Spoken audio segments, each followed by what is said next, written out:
everyone, this is Charles Clinton from the Heart of Medicine, and today we are September, I think it's 26th, 2024, and I'm just wrapping up my interview season. So I'm a guy that likes to schedule things immediately, get them out of the way the quickest possible. So that's why all the interviews I've had have been completed. I just finished my last interview.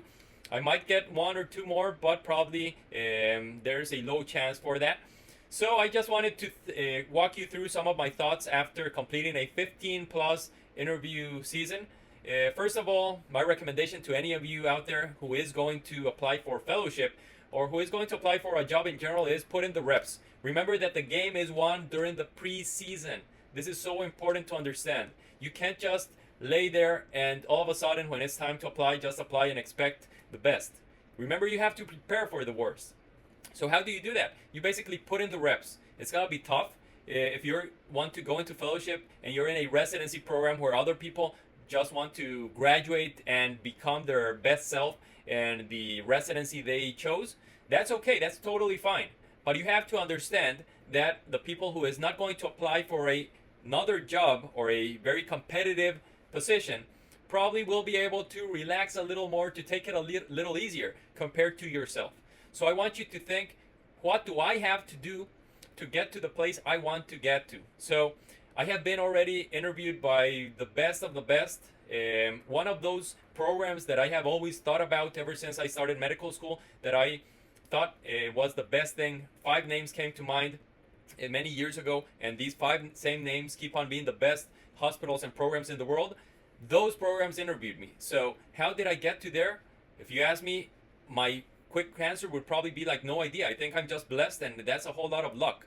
But remember that luck is the last dying wish for anyone who thinks that winning happens by accident. It doesn't mean that you have to just work very, very hard and not think that you can have some luck. Well, of course you can.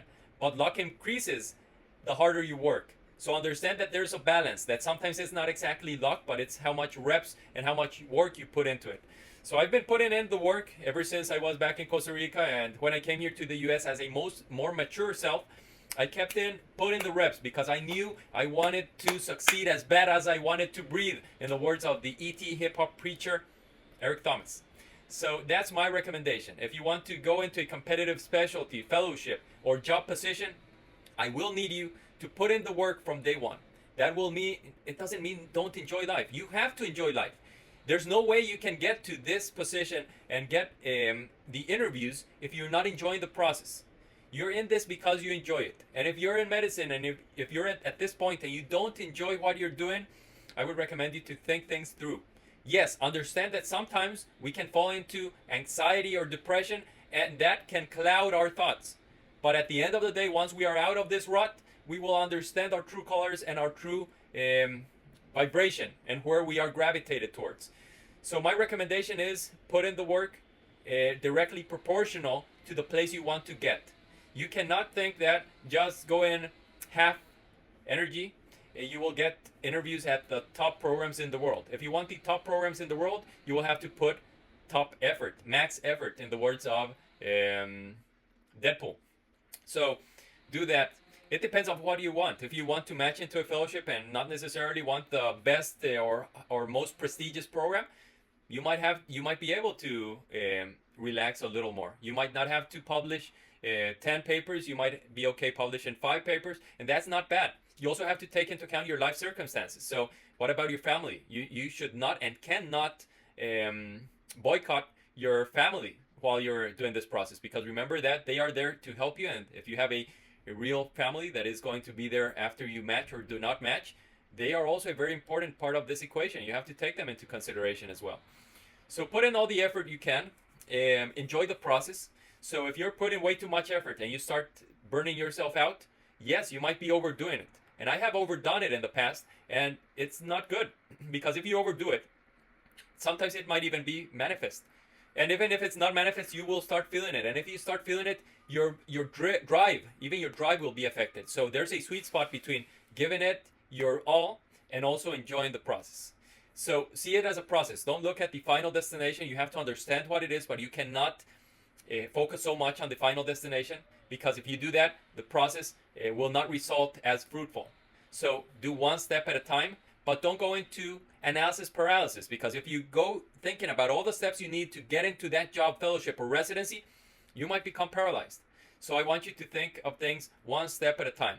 Yeah, write it all out, but once you write it all out, write all the steps. Let's say it's 5 pages of a notebook.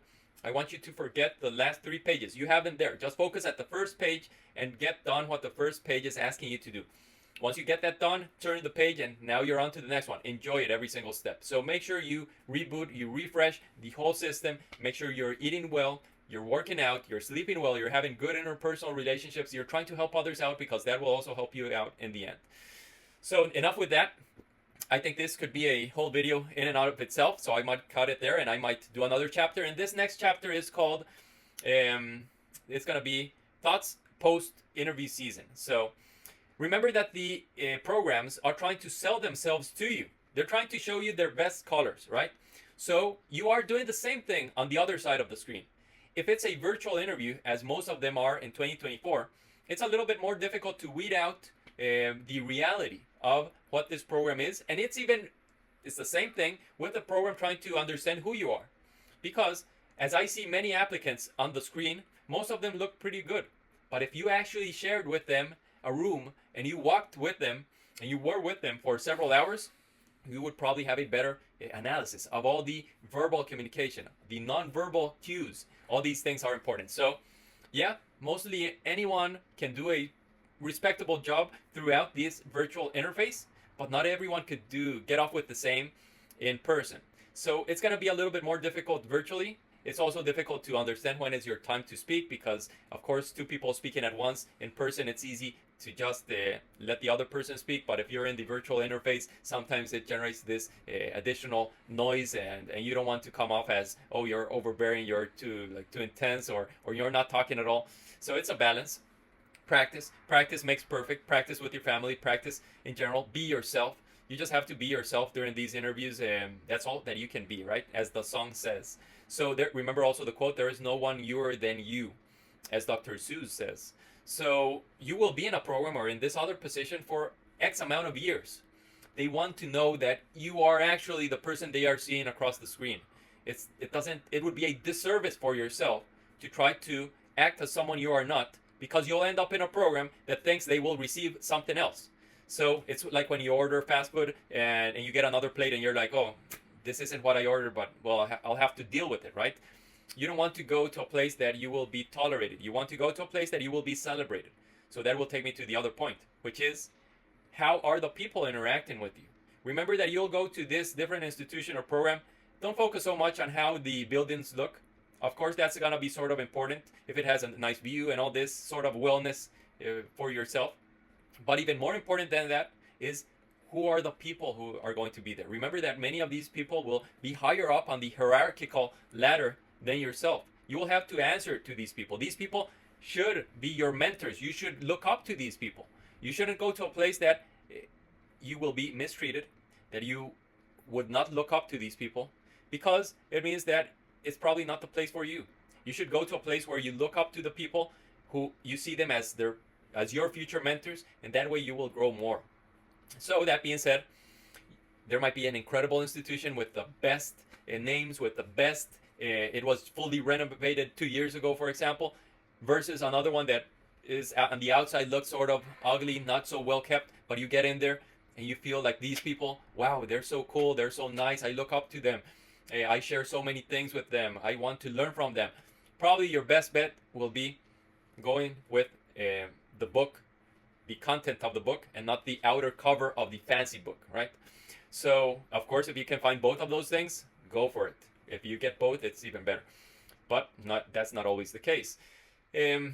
Also, I would like to tell you that you might have the best life story there is out there, the strongest CV there is out there. But if you're given the interview and you're not able to verbalize and actually speak who you are, own your story, you will not be taken into account. So even if you're an introvert, I want you to practice. You have to practice even harder, because in the end, it's the socializing skills that will help you get the position. So all your hard work and all your reps, right, and everything that is on your application will get you the interview. But what will in the end probably get you the job or the position isn't what's written on paper. It is what they can see and connect with you through the virtual interface or in person. So you want to be sociable, you want to be respectful, you want to be caring, okay? You want to be show them you are very interested, and yeah, even empathetic, right? If you're on an interview and someone says that their car just broke, and I would expect you to be empathetic about that. I would expect you to be empathetic about your peer applicants. So oftentimes in these situations, the interviewer, you yourself, see the other applicants as competition, but they're not competition.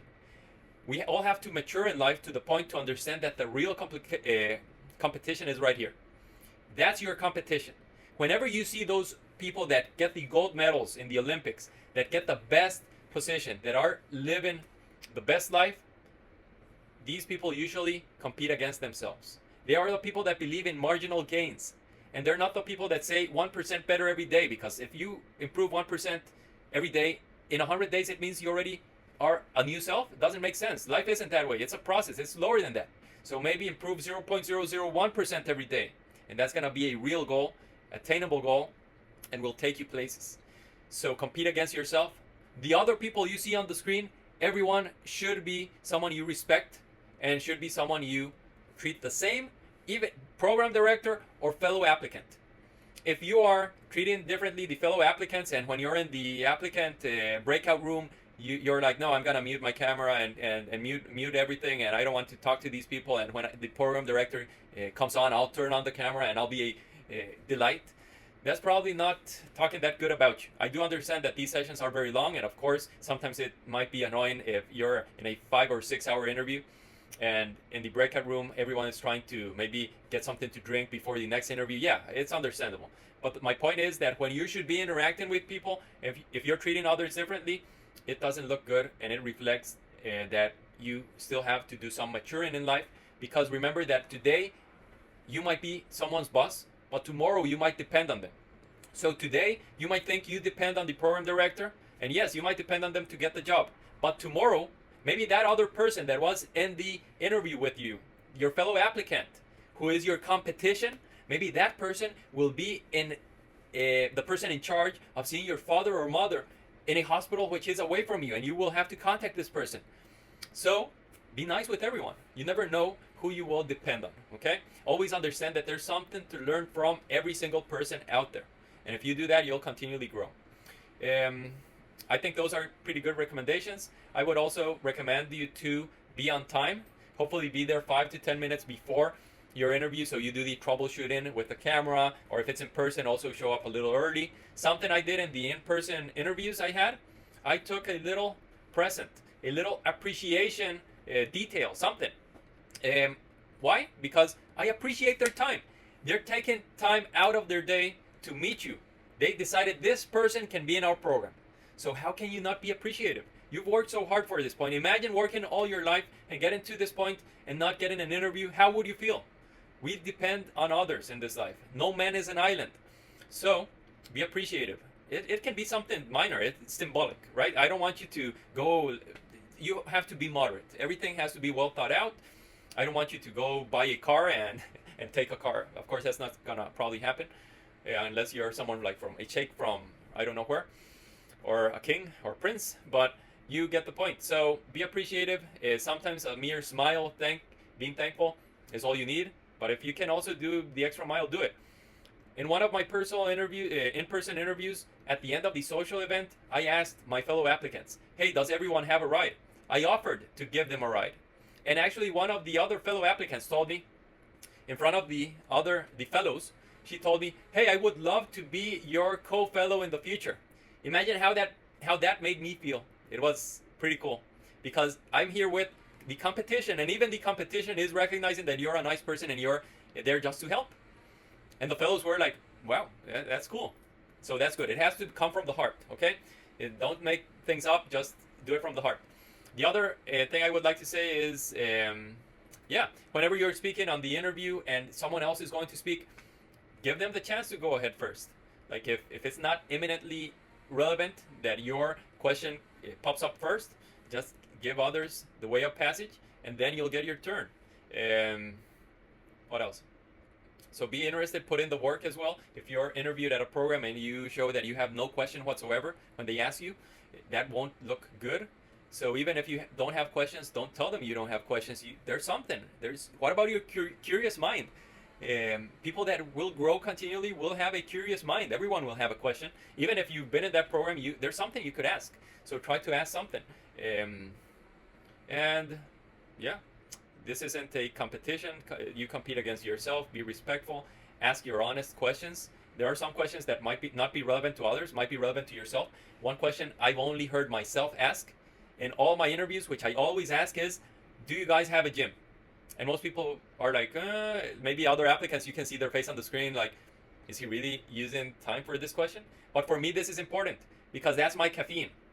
I don't drink coffee. I just drink coffee as a superpower whenever I need to endure a 6 to 8 hour test.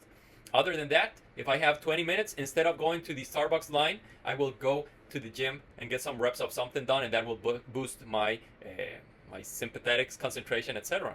So for me, it is important. It's part of my wellness. You ask your own questions which are important for yourself. I even think about what questions can I ask that can benefit the whole group, all the applicants, understand better the program and make an informed decision. So do what you have to do. Also your background. Look at my background. It's sort of nice background. Like, I live in a carriage house. Believe me, there's not many parts of this house that would be worthy to be on the screen. But my wife helped me out. She did a lot of brainstorming, and this place looks pretty good, and I've gotten pretty good remarks about my setup. You can see that it's very solid. You would think this is maybe a mansion or who knows what. No, it's a very small carriage house. So we have some scenery right here. We have the nature going on. We have some plants, and that's good. If you want to save the world, well, start saving some plants and animals. We have a pretty nice art thing right here. Well, David Goggins. So if you ask me about it, I'll love to talk about it. So yeah, it's there. This nice seat, which was already here, and you have to dress for the occasion. So it's better to overdress than underdress. Turn all the stones. That's what I can tell you. Start early working on your craft. Be yourself. The values you probably brought from home, nourish those. And if you weren't brought up with those values, you can look them up. Everyone knows the good values and understand what values are appropriate. Only sociopaths and antisocial behavior, sociopath will not understand these things. What's the other one? Psychopaths won't understand what I'm talking about, the values. And you can probably understand that if you see through the screen. You can understand if someone is a little psychopathic. Probably it's a little bit more difficult to determine if someone is a sociopath because they are pretty well versed in manipulation, while a psychopath is just more erratic in nature. But good thing is that about 95 to 97% of the population, I believe in general, is not any of these personality disorders. If you have any of these personality disorders, please work so hard on it. I need you to get on betterhelp.com or one of those things. Be hand in hand with a psychologist, a therapist, weekly basis, because I know you can overcome this. Because if not, if you don't work on your internal issues, you will not be able to help your fellow brothers and sisters in the hospital or out on the street or family, right?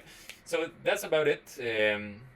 I will be making another video about the application, specifics about the application, but those are the main points for you to have a successful interview season. And yeah, we'll speak on the next one. Last thing I'll say is don't stress. As I was a little bit anxious on a couple of interviews, I just understood that this was my fighting chance. So I was speaking quick, pressured speech, pressured speech. I was being myself, but I was going fast because I knew I had only 20 minutes and I wanted to say the whole thing. So sometimes practice will make perfect. Sometimes you'll have to cut some corners, be a little bit more concise, and let them ask you, because you also have to give time to show them you also are interested in them speaking out. You don't want to come off as extremely narcissistic. So it's the fine balance right there. And I'll see you in the next one. Hope the best to all of you, and we'll see where I end up, and we'll make the best out of it. And yeah, peace.